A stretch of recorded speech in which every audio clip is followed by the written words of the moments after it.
Hello guys, और हम पढ़ने वाले हैं वैद्युत फ्लक्स। आज हम बताएंगे कि वैद्युत फ्लक्स क्या होता है और हम इसका प्रूफ भी कराएंगे। ये देखिए, आप पहले मैं इसकी परिभाषा लिख देता हूँ, फिर मैं उसको चित्र द्वारा समझाऊंगा। वैद्युत फ्लक्स, वैद्युत क्षेत्र, वैद्युत क्षेत्र में स्थित किसी काल्पनिक वैद्युत क्षेत्र में स्थित किसी काल्पनिक पृष्ठ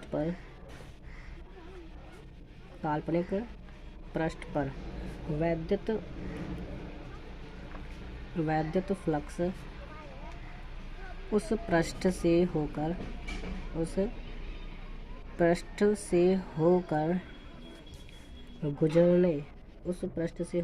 गुजरने वाली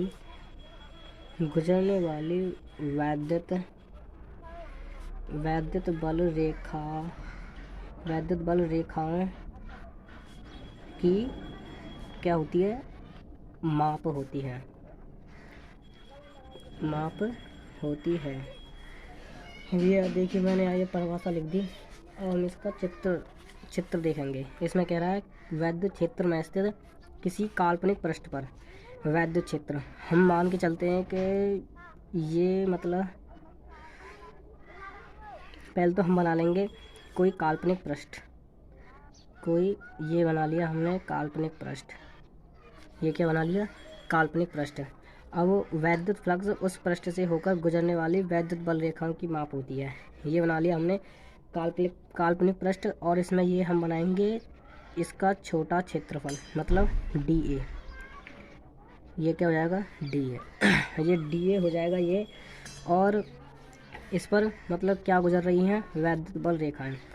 यहाँ से देखिए, वैद्युत बल रेखाओं की जो माप होती है पृष्ठ से गुजरने वाली, ये पूरा एक वैद्युत फ्लक्स ही है, वैद्युत फ्लक्स। और ये काल्पनिक पृष्ठ। अब इससे हम वैद्युत बल रेखाएं निकालेंगे। ये देखिए, यहाँ से वैद्युत बल रेखाएं गुजर रही हैं। ये वैद्युत बल रेखाएं ये गुजर रही हैं। यहाँ से ये वैद्युत बल रेखाएं गुजर रही हैं। अब ये हो गया dA क्षेत्रफल। ये क्या हो गया? dA क्षेत्रफल। अब ये हो गया यहाँ एरो, ये हो गया dA क्षेत्रफल। और इस पर क्या निकाल ली है? ई मतलब ई तो आपको पता ही होगा, वैद्युत क्षेत्र की तीव्रता। ई होती है वैद्युत क्षेत्र की तीव्रता। ई होती है वैद्युत क्षेत्र की तीव्रता। ई वैद्युत क्षेत्र की तीव्रता होगी। ये हो गया एक चुंबकीय फ्लक्स। ये क्या हो गया? चुंबकीय नहीं, वैद्युत फ्लक्स है। सॉरी वैद्युत। ये हो गया वैद्युत फ्लक्स। और ये तो आपको पता ही होगा, एक छोटा सा पृष्ठ, काल्पनिक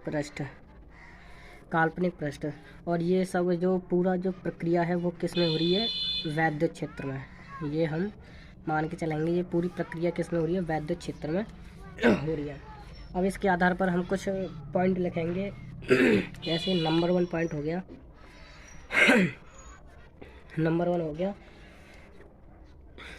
वैद्युत क्षेत्र में वैद्युत क्षेत्र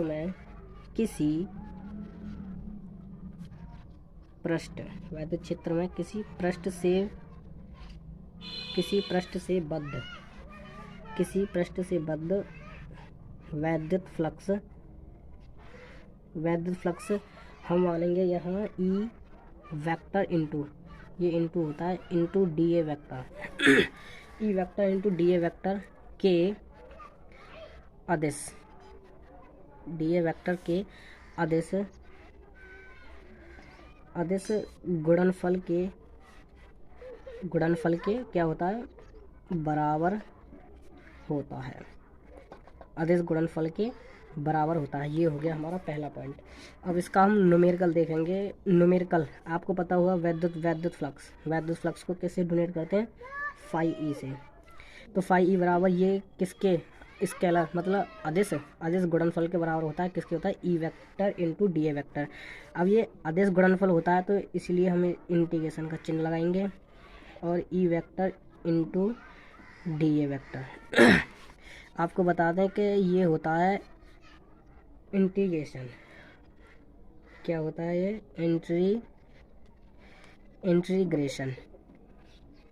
इंटीग्रेशन होता है समाकलन। आपने पढ़े होंगे समाकलन। इंटीग्रेशन मतलब समाकलन। और पहला पॉइंट हो गया ये। अब दूसरा पॉइंट देखेंगे हम। दूसरे पॉइंट में आएगा यदि वैद्युत फ्लक्स, यदि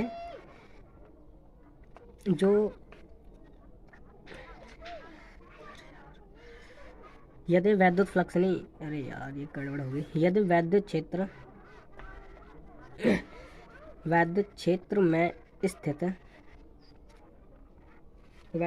में स्थित पृष्ठ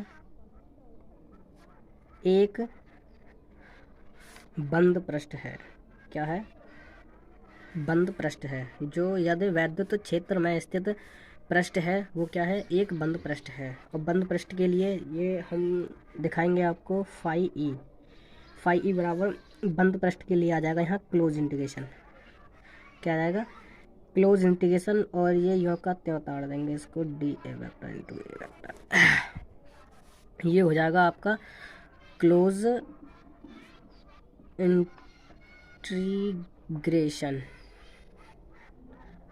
इंटीग्रेशन में से होता है बंद समाकलन।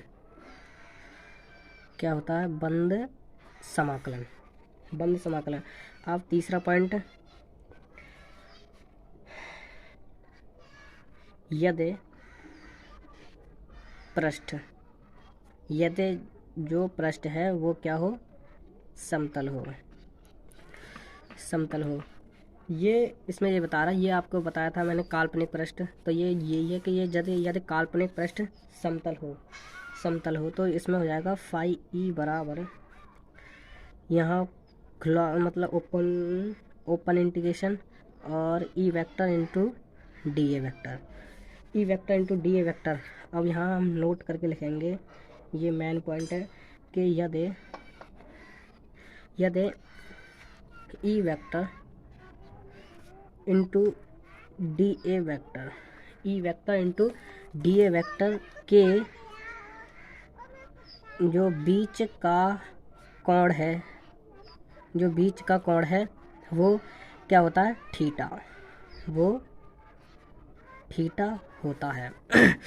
या ई वेक्टर और उनके बीच का कोण थीटा हो, है नहीं हो, ये गड़बड़ हो गई, कोई बात नहीं, थीटा हो तो फाई ई हो जाएगा। इसमें यहाँ से वेक्टर रूप हट जाएगा तो ई इंटू डी ए यहाँ हो जाएगा कॉस थीटा। और हम इसको ले लेंगे, यहाँ पर हो जाएगा ए बराबर फाई ई। अरे यार ये गलत कहीं पे रहा है। फाई ई बराबर हो जाएगा हम ई और कॉस थीटा को आगे ले लेंगे, e into cos theta integration a और डी ए। आपको इंटीग्रेशन तो आपको पता ही होगा कि अगर हम इसके सापेक्ष करेंगे तो ये किसके बराबर होगा? ए के सापेक्ष। अगर हम लिमिट खोलेंगे तो ए की तो ए के सापेक्ष निकलेगा तो हम ये हो जाएगा फाई ई बराबर ई इंटू ए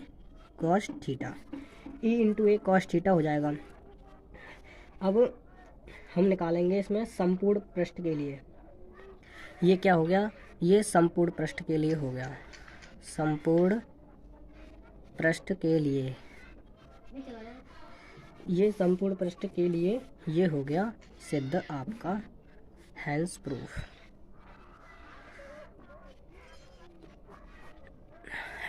हो गया।